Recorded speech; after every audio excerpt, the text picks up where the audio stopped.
우리 조익성 형제님한테 부탁받은 건데 사랑합니다.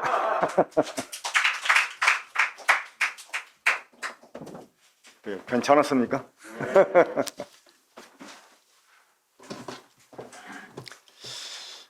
지난 2021년 우리 군포 번영교회 목표는 닮음과 섬김이었습니다. 이 목표는 1년의 목표만으로 끝날 것이 아니죠. 그렇죠? 이 그리스도인들의 평생의 목표가 돼야 될 그러한 용어라고 생각을 합니다. 이 닮음과 섬김. 그래서 2021년은 지났지만 계속 이 닮음과 섬김이라고 하는 목표를 가지고 여기에 2022년에 들어가지고 또 하나의 목표를 하나 더 추가를 할까 생각을 합니다. 지난 주일날 밝혔다고 생각을 하는데 그것은 바로 이 복음에 합당하게 생활하자라는 것입니다. 한번 다 같이 외쳐볼까요? 복음에 합당하게 생활하자. 복음에 합당하게 생활하자. 다시 한번 복음에 합당하게 생활하자. 복음에 합당하게 생활하자.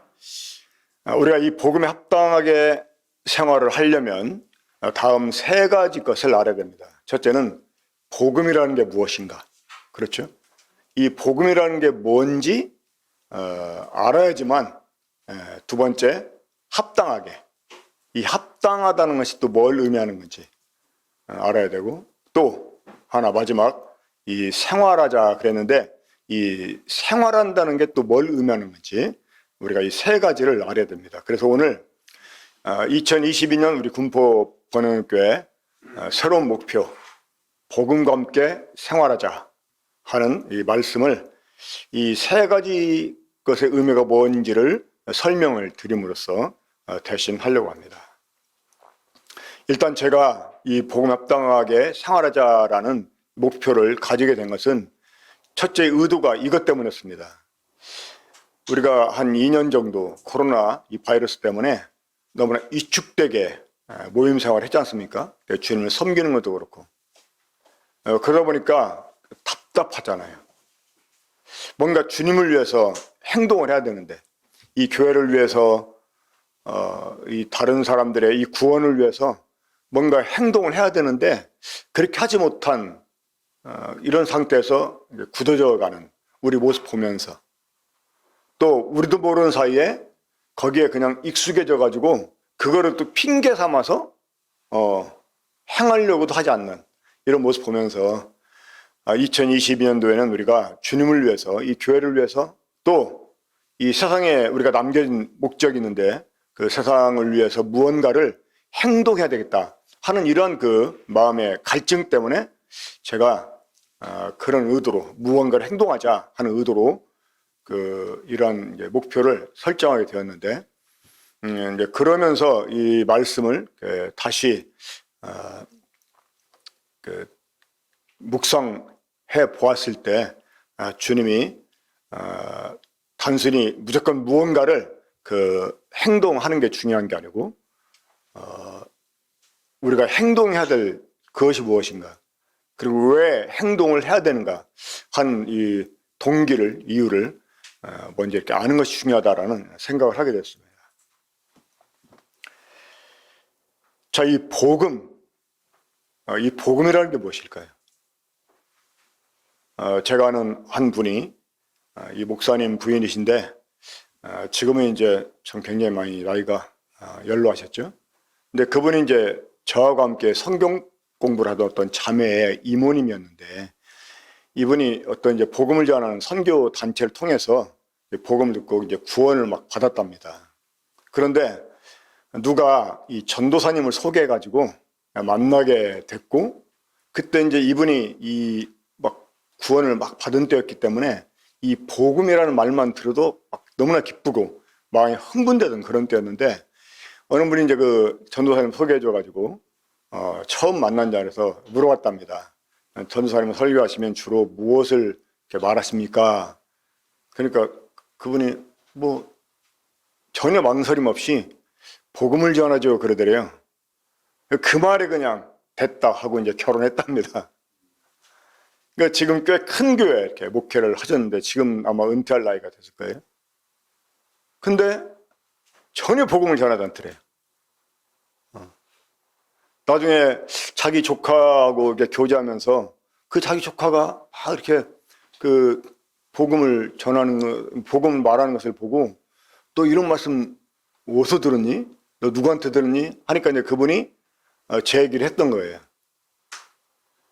근데 마침 그분이 계시던 교회에서 한 가정이 저희 교회로 옮기게 되었습니다. 근데 이제 이분이 막 이제 서운하고 그래서 그 집 신방을 가가지고 어떻게 그럴 수가 있냐 이러면서 이제 옮겨간 교회가 어디냐 하고 들어보니까 자기 조카한테 들었던 제가 있는 교회였거든요. 그러니까 그분이 그랬답니다. 아, 그 교회로 갔으면 잘 갔다고 이렇게 말했대. 자, 쉽게 이 복음을 전한다? 복음 이런 말을 하는데 자, 이 복음이라는 게 무엇일까요? 복음. 한마디로 복음에 대해서 우리가 딱 정의를 내린다면 뭐라고 내는 게 좋을까요?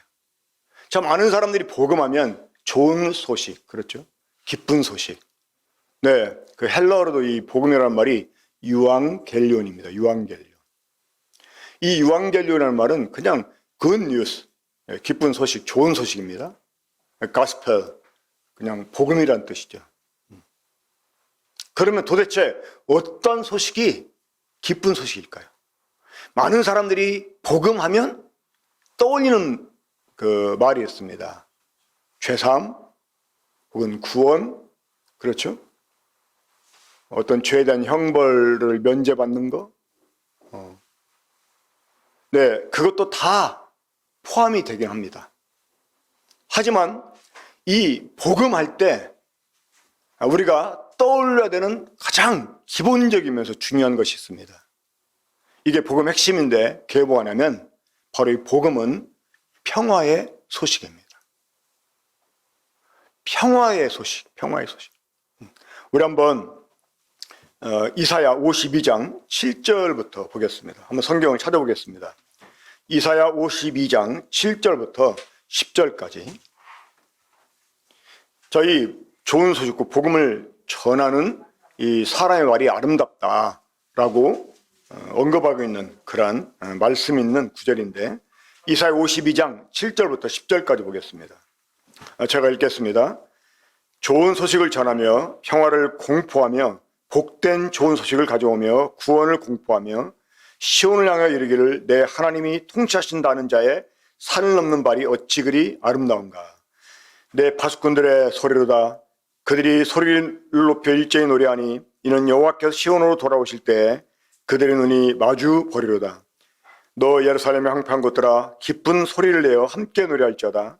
이는 여호와께서 그의 백성을 위로하셨고 예루살렘을 구속하셨습니다. 여호와께서 열방의 목전에서 그의 거룩한 팔을 나타내심으로 땅끝까지도 모두 우리 하나님의 구원을 보았도다. 자, 이 좋은 소식을 전하며 평화를 공포하며 복된 좋은 소식을 가져오며 구원을 공포하며, 자, 이 좋은 소식은 바로 이 평화의 소식입니다. 우리가 이 이사야서의 배경을 알고 또 이 말씀이 어떤 말씀을 예언하던 끝에 나온 말씀인지를 안다면 이 이스라엘 사람들에게 평화라는 것이 얼마나 정말 갈급한 것이고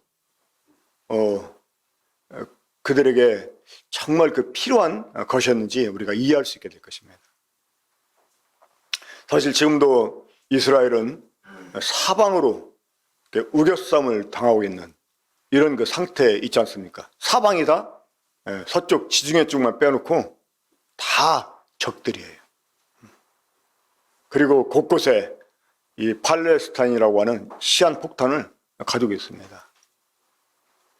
그 어떤 분이 전에 이 이스라엘 사람들이 이 평화를 얼마나 갈구하는지에 대한 얘기를 하면서 이런 그것을 보도한 적이 있었어요. 옛날에 중동 전쟁 한창일 때 이 전투기가 추락을 했는데 그 조종사가 임신부였다는 것입니다. 임신부. 그러니까 그 숫자가 얼마 안 되는데 그 자기들 둘러싸고 있는 이 아랍 국가와 이렇게 전쟁을 해서 이 평화를 지키기 위해서 그들이 얼만큼 정말 처절하게 투쟁했는지 그걸 이제 보여주는데 정말 임신부가 전투기를 조종해서 적들과 더불어 싸워가면서까지 이 평화를 지켜내려고 하는. 그러니까 이스라엘 여행을 가지 않습니까? 그러면 그냥 민간인 복장인데 이 총을 들고 있는 사람들이 자주 이렇게 눈에 띕니다.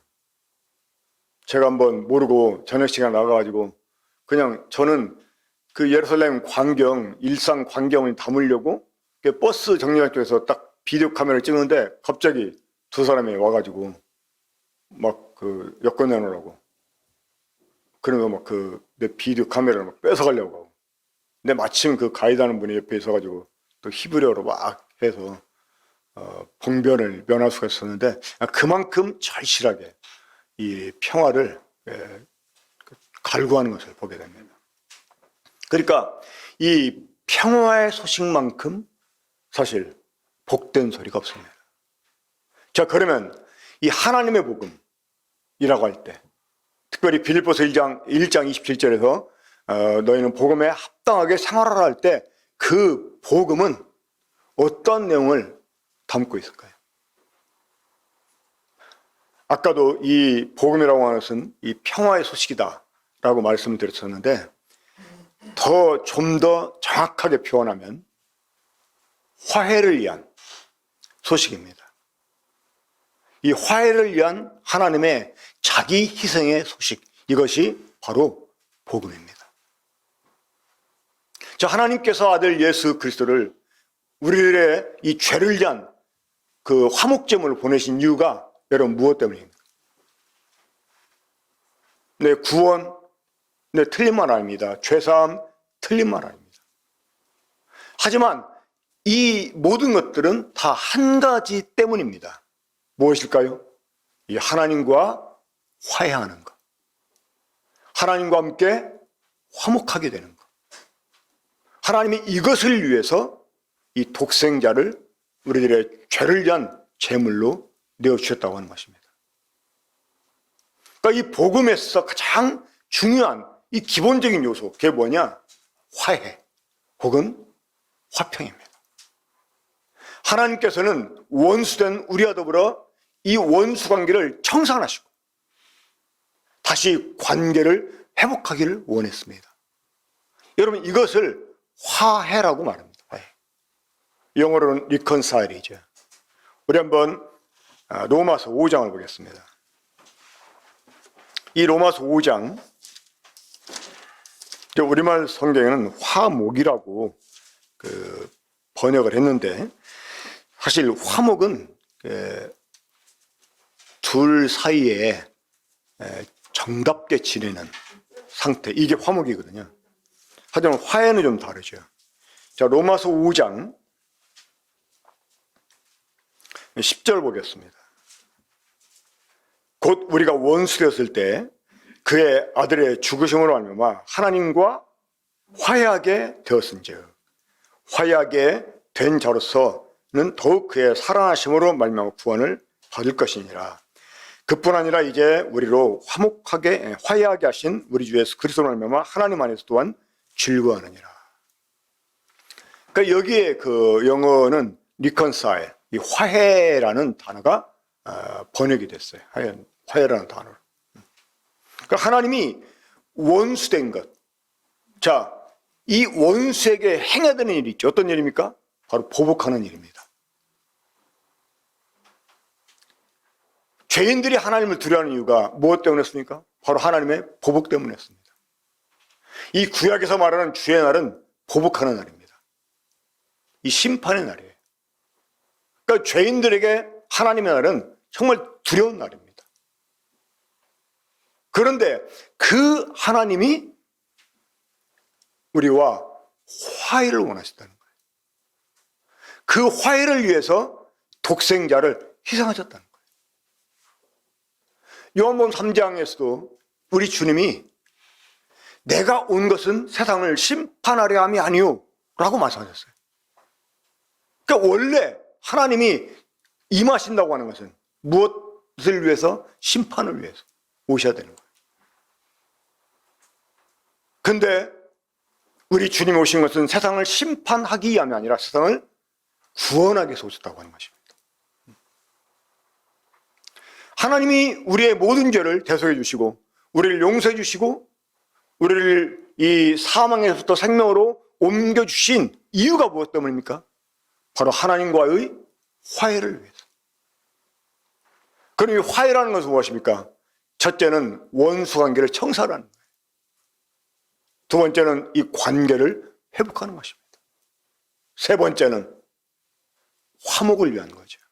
그래서 로마서 5장 1절에서는 그러므로 우리가 믿음으로 말미암아 의롭다 하심을 얻었은즉 하나님과 더불어 화평을 누리자라고 말씀합니다. 우리가 예수 그리스도의 희생을 통해서 이제 하나님과의 그 원수관계가 청산됐고 이제 하나님과 관계가 다시 회복돼서 화해가 이루어졌다면 이제 하나님과 더불어 우리가 평화를 누리자는 거예요. 거기에서는 피스라는 말이 사용됐습니다. 바로 이 피스가 진짜 화목이라고 할 수 있는 거죠. 화목. 한번 국어사전 찾아보세요. 화목하고 화해가 어떻게 다른지. 그 화목은 화해가 된 뒤에 이제 더 정답게 지내는 거예요. 그 사이에 정말 이 평화가 흐르는 이런 그 정겨움이 있는 이게 화목입니다.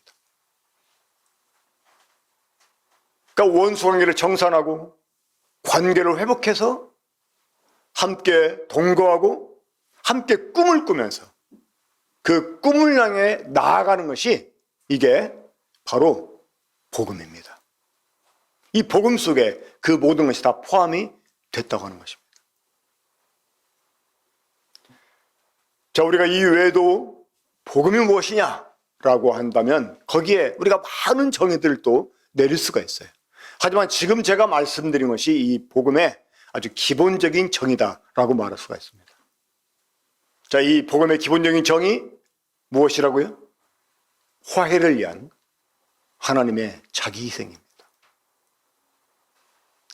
원수된 것을 청산하시고 우리와 더불어 화해하시고 다시 틀어진 관계를 회복하기 위해서 더 나아가서 우리와 더불어 하나님이 정말 정답게 지내면서 하나님이 계획하신 바 그 장래의 소망에 함께 꿈을 꾸면서 나아가게 하기 위해서 하나님이 자기를 희생하신 것, 이게 바로 복음입니다. 그러면 이 복음에 합당하게 생활하라 할 때 합당하게라는 것은 어떤 의미일까요? 이 말은 다른 말로 적합하게, 또 다른 뜻 일치하게라는 뜻이 일치하게, 이 복음과 일치하게 생활하라는 것입니다. 일치하게. 쉽게 말하면 복음처럼 복음같이 우리가 생활을 해야 된다는 것입니다. 우리가 복음을 하나님께서 받은 자로서 또 이 복음을 또 다른 사람들에게 전해야 되는 사람으로서 우리가 이 복음과 일치하는 생활을 하지 않게 되면 우리는 거짓말쟁이가 될 것입니다. 사람들은 그런 우리의 말을 신뢰하지 못할 수 있을 것입니다.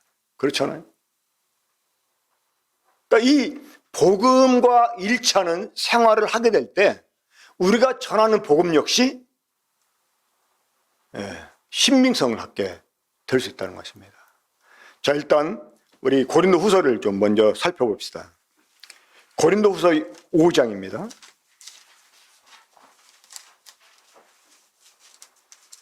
고린도 후서 5장.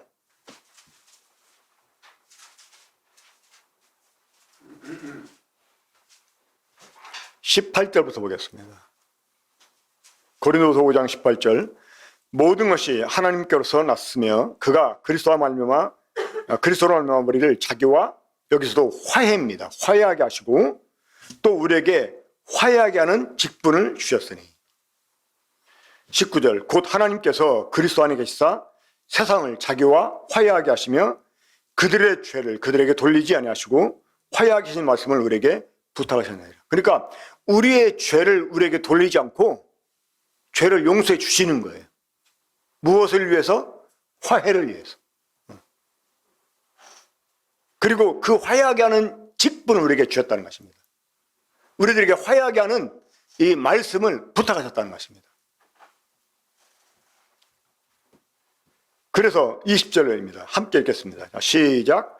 그러므로 우리가 그리스도를 대신하여 사신이 되어 하나님이 우리를 통하여 너희를 권면하시는 것 같이 그리스도를 대신하여 간청하노니 너희는 하나님과 화목하라. 여기서도 화목은 화해입니다. 그러므로 우리가 그리스도를 대신한 무엇이 돼요? 사신이 돼요. 자, 이 사신이라는 말을 요즘 말로는 뭐라고 합니까? 대사. 대사입니다. 대사. 제가 뉴질랜드에 있을 때 새로 이제 부임한 뉴질랜드 그 대사가 이제 그분이 이제 크리스찬이었어요. 그래서 이제 큰 도시에 있는 이 한인교회들을 그분이 이렇게 순방을 했습니다. 근데 이제 저희 교회 오셨는데 제가 이제 그분하고 이제 얘기를 하면서 이 사신에 대한 이제 이 얘기를 했는데 그분이 딱 그 얘기를 듣자마자 저한테 명함을 주더라고요.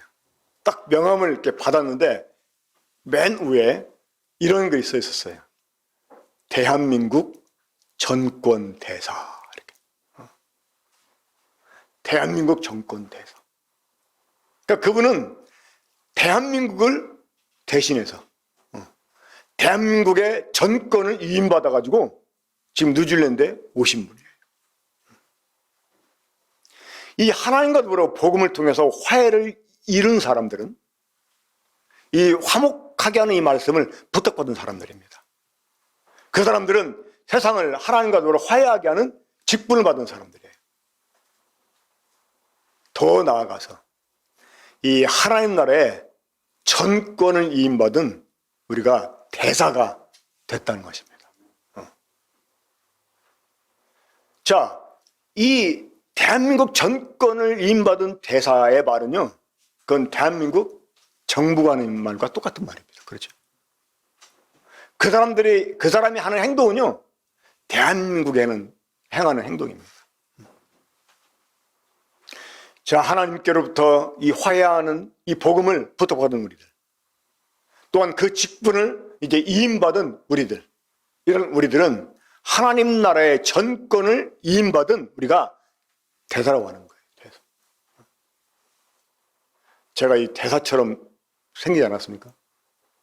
뭐 여러 번 말씀드린 것 같은데 제가 한번 이제 광주에 그 광주 동부교회 전도집회차 내려가는 길인데 터미널에 내려가지고 버스를 탔습니다.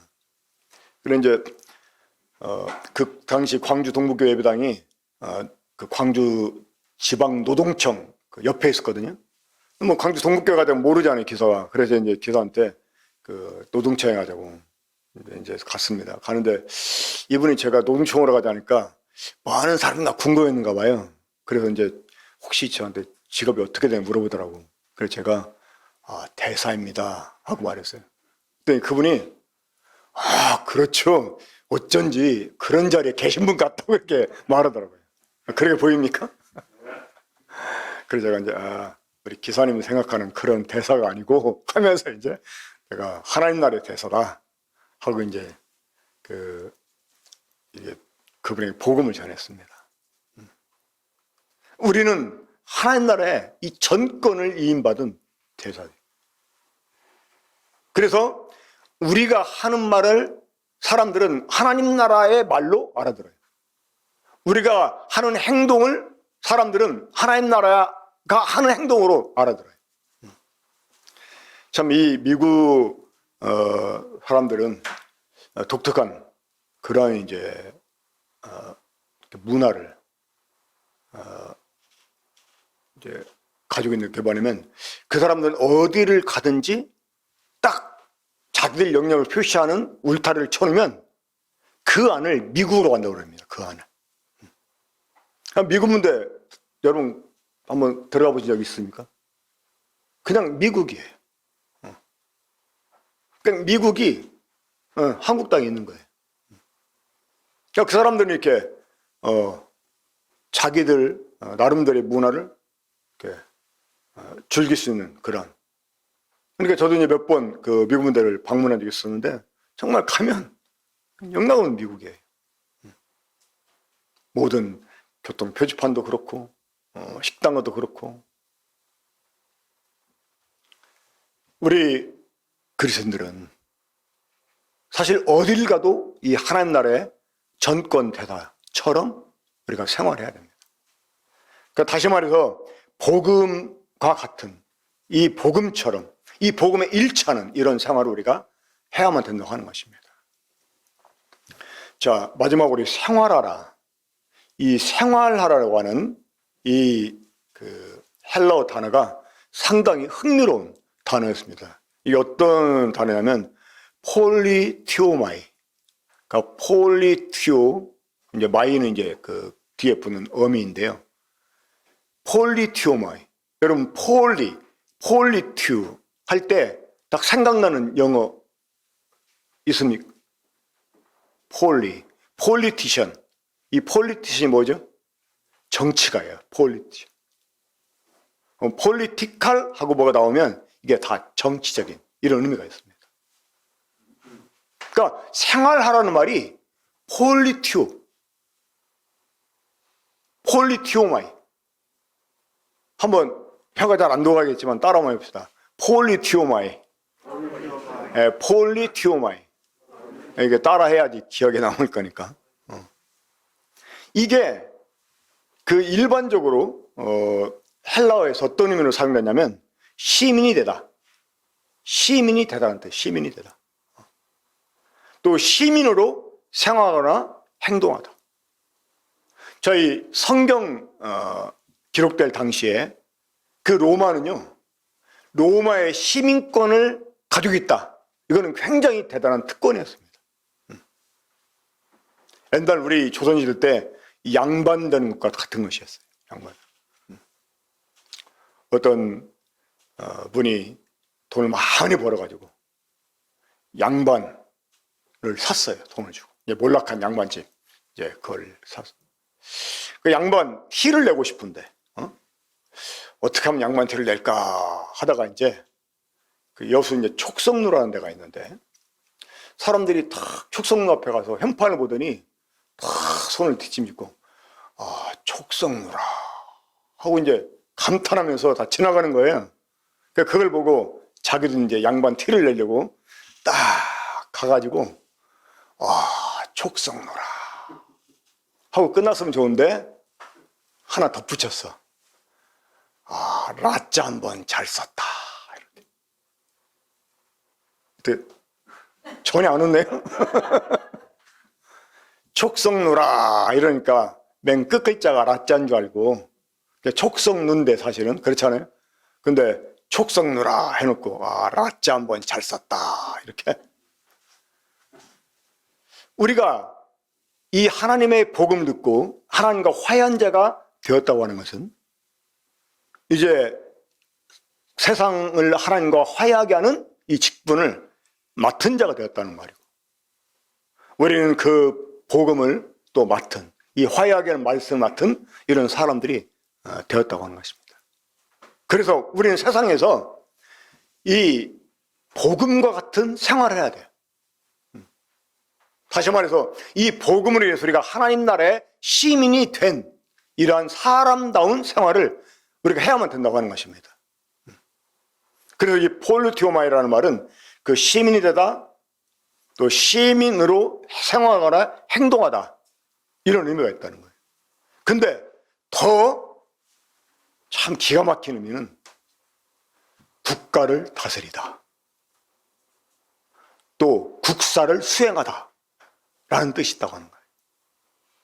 이 구원받는 성도가 하나님 나라의 시민답게 생활하는 것, 복음과 함께 복음에 일치하게 생활하는 것, 이것은 국사를 수행하는 일이라고 하는 거예요.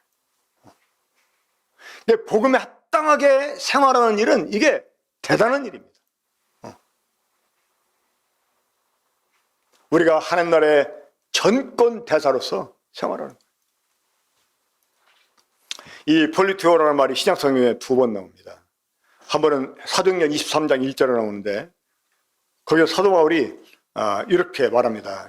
여러분 형제들아, 오늘날까지 내가 범사의 양심을 따라 하나님을 섬겼노라 할 때 이 섬겼노라 이 말이 폴리티오마이라는 말입니다. 섬겼다.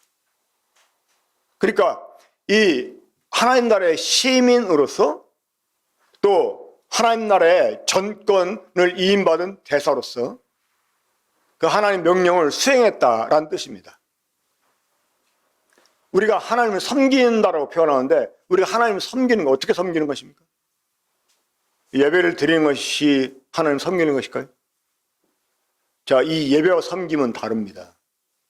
이 섬겼다는 말은 봉사한다는 말입니다. 그 말은 하나님의 말씀을 듣고 그분의 뜻을 수행한다는 의미입니다. 이게 하나님을 섬겼다는 말은 하나님의 말씀을 따라서 섬겼다는 말이에요. 하나님의 말씀을 수행했다 그 말입니다.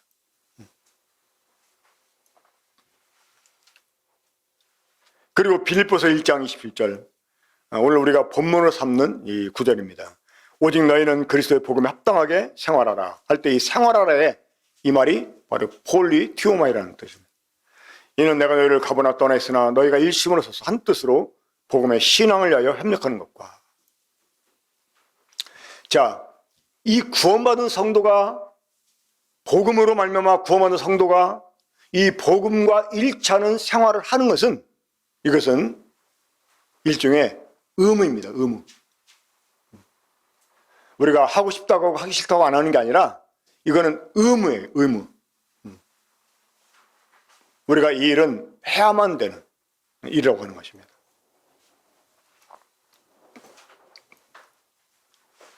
우리 그리스도인으로서 이제 복음으로 말미암아 우리가 이제 이 구원을 받은 자로서 이 복음에 합당한 생활하기 위해서 우리가 가져야 될 한 가지 우리 마음 자세가 있습니다.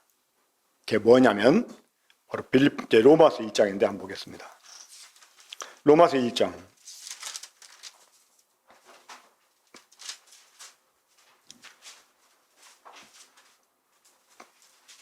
14절입니다.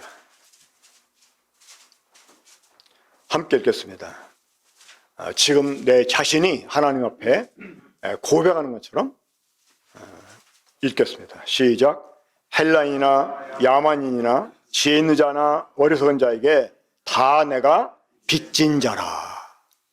다 내가 빚진 자라.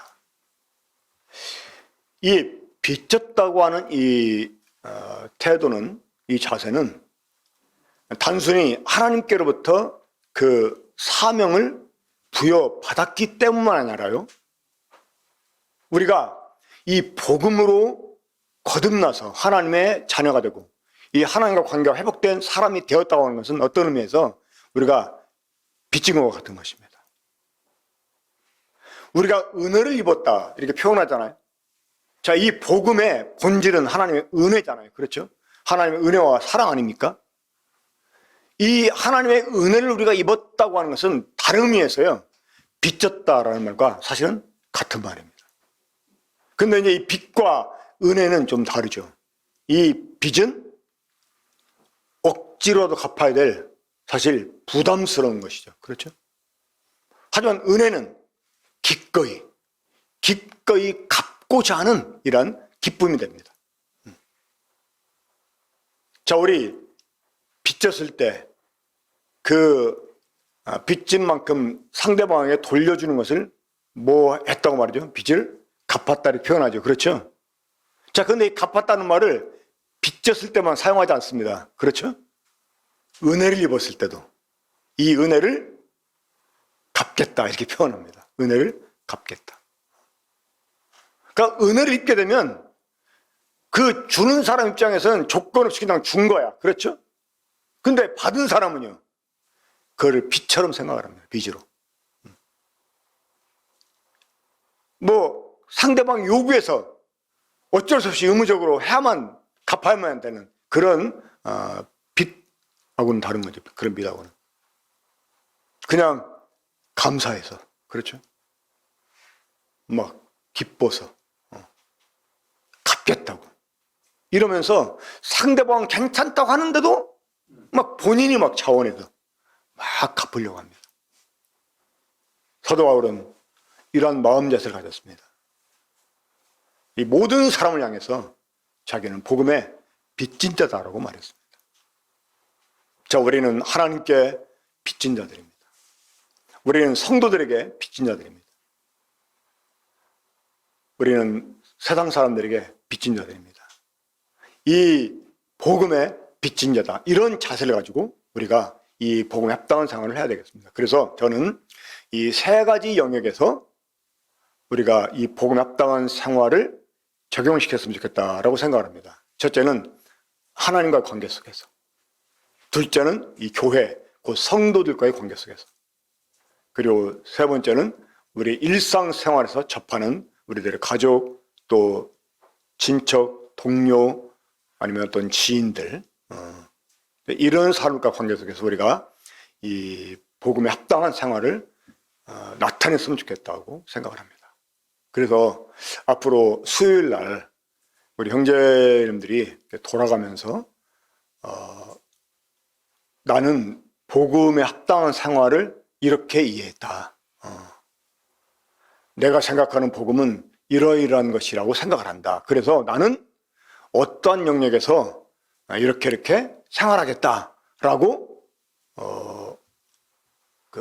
고백하는 이런 시간을 가졌으면 좋겠다고 생각을 합니다. 그냥 수요일마다 우리 형제님이 돌아가면서 이렇게 했으면 좋겠어요. 그래서 나이 순서대로 했으면 좋겠다고 생각을 하는데 제가 개인적으로 먼저 부탁드리기 못했지만 이 자리에서 먼저 부탁을 드리고 싶은데, 우리 박유경 형제님이 한번 3일 동안 오늘 들은 말씀 잘 생각하시고 복음에 합당한 생활, 내가 이해한 복음에 합당한 생활은 이거다. 나는 이것을 위해서 어떤 영역에서 이렇게 생활하겠다라고 먼저 한번 테이프를 꺼내줬으면 좋겠습니다. 좀 해줄 수 있겠습니까? 네. 공중에서 정식으로 부탁하는데 거절하면 제 체면도 있고 하니까. 네. 그 다음에 누군지 아시겠죠? 네. 이렇게 해서 수요일 날 당분간 우리가 이제 2022년 우리에게 새롭게 주어진 목표, 이 목표에 맞춰서 서로 간증 그리고 고백을 통해서 이 적용을 우리가 함께 나눴으면 좋겠다고 생각을 합니다. 한번 기도하고 마치겠습니다. 우리 살아가시는 아버지 하나님, 지나간 2021년을 주의 성실하심으로 또 인자하심으로 보호해 주시고 인도해 주시며 생각할 때 감사를 드립니다. 우리가 2022년 참 새롭게 주어진 이 한 해 우리가 또 새로운 마음으로 참 주님을 섬기기 원하고 또 우리가 주의 말씀을 수행하게 되기 원합니다. 주님, 복음과 함께 생활하는 것이 우리들에게 참 의무가 되지만 또 이것이 얼마나 큰 특권이 되는지 알게 해주시고 우리가 자발적으로 복음의 빚진 자의 삶을 살아갈 수 있게 주시기 원합니다. 더 이상 우리가 이축되지 않고 정말 이러한 놀라운 자격을 가진 사람이라는 사실을 인식하고 우리가 이제 스스로를 일으켜서 정말 주님을 기쁘시게 하는 삶으로 저희들이 이러한 합당한 열매를 또한 거두게 되기 원합니다. 우리 사랑하는 형제님들에게 주님 말씀을 주시고 또 이 빚진 자의 마음의 자세를 가질 수 있게 해주셔서 이 복음과 일치하는 생활을 할 수 있도록 주께서 은혜를 베풀어 주시옵길 바라옵고 주신 말씀 감사드리며 주 예수 그리스도 이름으로 기도합나이다. 아멘.